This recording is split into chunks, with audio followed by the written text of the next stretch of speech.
इस लेक्चर में national flag code of India के रिगार्डिंग डिस्कस करेंगे। इसके बारे में पढ़ेंगे हमारे संविधान में, कॉन्स्टिट्यूशन में क्या क्या प्रोविजन है और क्या क्या स्टैट्यूट है यानी कि लॉ बनाए हुए हैं इसके रिगार्डिंग। देखो 15 अगस्त 1947 को हमारा देश आज़ाद हुआ। उसके 23 दिन पहले 23 डेज बिफोर हमने अपना नेशनल फ्लैग जो प्रेजेंट फॉर्म में है वो अडॉप्ट किया। जो कॉन्स्टिट्यूंट असेंबली है उसने 22 जुलाई 1947, ये डेट आपको याद रखनी है, 22 जुलाई 1947 को अडॉप्ट किया, जो अभी प्रेजेंट फॉर्म में है, हॉरिजॉन्टल और रेक्टेंगुलर टाई कलर है जो हमारा झंडा है इंडिया का। देखो ये कुछ ऐसा एवोल्यूशन हुआ नेशनल फ्लैग का 1906 में। हमने ऐसा कुछ फ्लैग था हमारा इंडिया का, मतलब जब चाहते थे इंडियंस कि हमारा देश आज़ाद होगा तो ऐसा झंडा होगा।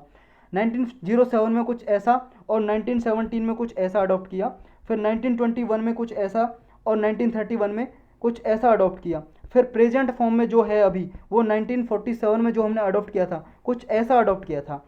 तो ये जो नेशनल फ्लैग है जो हमारा प्रेजेंट फ्लैग है इसको पहले स्वराज फ्लैग के नाम से जानते थे, और इंडियन नेशनल कांग्रेस ने ये प्रेजेंट जो फ्लैग है इस तरह का अडॉप्ट किया था। किसने डिज़ाइन किया था ये आदमी का आपको नाम याद रखना भाई साहब, पिंगाली वेंकैया ने डिज़ाइन किया था ये प्रेजेंट जो अभी नेशनल फ्लैग है हमारा, पिंगाली वेंकैया ने। तो ये अडॉप्ट किया था कांग्रेस ने। 1931 में एक मीटिंग हुई थी, कांग्रेस कमेटी की मीटिंग हुई थी कराची में हुई थी 1931 में। तो ये हमारा राष्ट्रीय झंडा है जो नेशनल फ्लैग ऐसा जो प्रेजेंट फॉर्म में अडॉप्ट किया था 1931 में। तो ये डेट आपको याद रखनी है कब हुई थे, कहाँ पे हुआ था। हमारे संविधान में कॉन्स्टिट्यूशनल और स्टैट्यूटरी प्रोविजन, कोई लॉ के द्वारा कोई बनाई हुई हैं धाराएं, कोई प्रोविजन लॉ, वो क्या क्या है नेशनल फ्लैग ऑफ इंडिया के रिगार्डिंग। देखो हमारे संविधान में आप सबको बताया जब संविधान बना था तो फंडामेंटल ड्यूटी मौलिक कर्तव्य नहीं थे।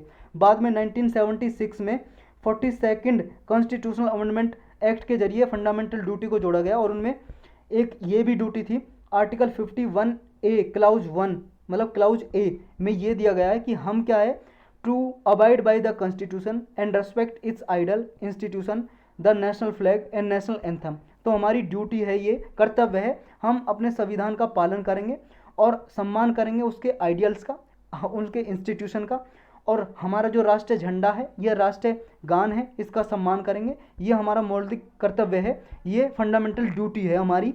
तो ये संविधान में ये प्रोविज़न है। और कौन कौन से स्टैट्यूट यानी कि लॉ, कानून, लेजिस्लेशन कौन कौन से बनाए गए हैं। एक तो है 1950 का emblems and names prevention of improper use act 1950, और एक है prevention of insult to national honour act 1971। इन दो एक्ट के द्वारा, कानून के द्वारा नेशनल फ्लैग को रेगुलेट किया जाता है, सम्मान किया जाता है उसका। कौन कौन से रूल्स हैं जो ट्राई कलर यानी कि हमारे झंडे को डिस्प्ले करने के लिए दिए जाते हैं, मतलब कौन कौन से रूल्स बने हुए हैं।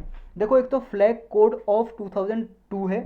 इस कोड के अकॉर्डिंग कुछ नियम हैं जो 3 हिस्सों में, पार्ट्स में बांटे गए हैं। पहला है कि general description of try colour, कि ट्राई कलर कैसा होगा ये दिया हुआ है।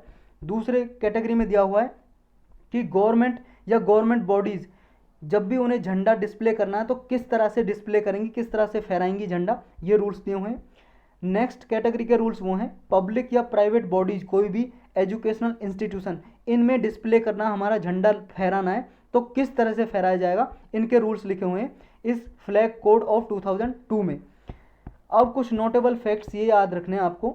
जो हमारा नेशनल फ्लैग ऑफ इंडिया है, जो जैसे मान लो नेशनल बिल्डिंग पे फहराया जाता है, जैसे पार्लियामेंट में जो झंडा फहराया जाता है, वो भाई साहब कैसा होना चाहिए, हैंड स्पून और हैंड वूवन होना चाहिए, हाथ से बुना हुआ होना चाहिए, हाथ से बना हुआ होना चाहिए, और वुल का बना हो या तो ऊन का बना हो या कॉटन का बना हुआ होना चाहिए, या फिर सिल्क का, रेशम का बना होना चाहिए, खादी बंटिंग का, मतलब हाथ से बना हुआ होना चाहिए जो हमारा नेशनल फ्लैग ऑफ इंडिया होगा। और नेशनल फ्लैग जो होगा रेक्टेंगुलर फॉर्म में होगा, मतलब आयताकार की शेप में, जिसका जो रेशो है 3:2 होना चाहिए लेंथ और हाइट का।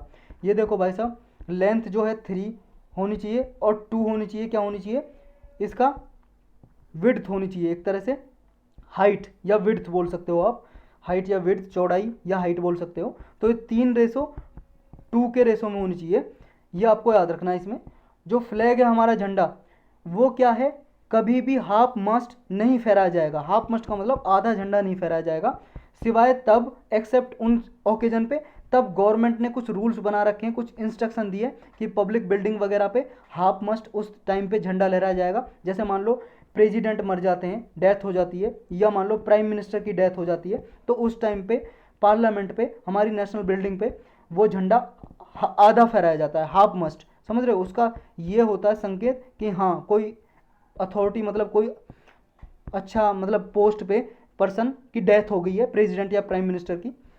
जो ये फ्लैग है भाई साहब, ड्रेपरी के लिए यूज नहीं हो सकता, मतलब कोई ड्रेपरी के लिए, जैसे प्राइवेट फ्यूनरल्स के लिए यूज़ नहीं हो सकता। मतलब जब भी मान लो कोई आदमी मर जाता है, उसे लिपेट के झंडे में नहीं, प्राइवेट आदमी को झंडे में लपेट के नहीं रखा जा सकता, सिवाय उसके जिसकी स्टेट फ्यूनरल हो। स्टेट फ्यूनरल का मतलब है जैसे मान लो आर्म फोर्स, कोई मान लो जवान मर जाए, हमारे मिलिट्री का जवान मर जाए, आर्मी नेवी एयरफोर्स, या फिर पैरा मिलिट्री फोर्स जो होती हैं, जो पैरा मिलिट्री फोर्स मान लो बीएसएफ हो गई, एसएसबी हो गई, इन फोर्स के, या आईटीबीपी हो गई, या सीआरपीएफ हो गई, समझ रहे हो। तो इन फोर्स के कोई मरता है जवान, तो उसको झंडे में, उसके सम्मान के लिए झंडे में लपेट के उसे ले जाया जाता है फ्यूनरल के लिए, दाह संस्कार के लिए। फ्यूनरल का मतलब दाह संस्कार। तो उन्हीं को लिया जाता है, कोई प्राइवेट इंडिविजुअल को, किसी को भी झंडे में लपेट के ड्रेपरी नहीं किया जा सकता उसको। नेक्स्ट है कि जो फ्लैग है वो किसी कॉस्ट्यूम या यूनिफॉर्म के लिए यूज नहीं हो सकता भाई साहब। इसे ना तो आप क्या है किसी अपने तकिए पे, जो कशन होती है तकिए पे, प्रिंटेड कर सकते हो, ना ही हैंडकरचीफ पे छपा होना चाहिए, समझ रहे हो, ना ही नैपकिन में यूज कर सकते हो। नैपकिन जो होता है हाथ पोंछने के लिए, कागज़ वगैरह सा, ना कोई ड्रेस मटेरियल के लिए। ऐसा नहीं है कि आप झंडे को क्या है, कुछ रूल्स ऐसे हैं कि आप अपने कमर से नीचे जो आपकी वेस्ट होती है, वेस्ट से नीचे आप किसी भी कपड़े के लिए यूज कर नहीं सकते हो। ऐसा नहीं है कि आप अंडरवियर बनवा लो, ऐसा नहीं हो सकता भाई साहब। और किसी और यूनिफॉर्म जो इस फ्लैग कोड ऑफ इंडिया 2002 में लिखे हुए हैं, उनमें आप यूज नहीं कर सकते ऐसी यूनिफॉर्म के बनाने के लिए जो रोकी गई हैं, प्रोहिबिटेड की गई हैं।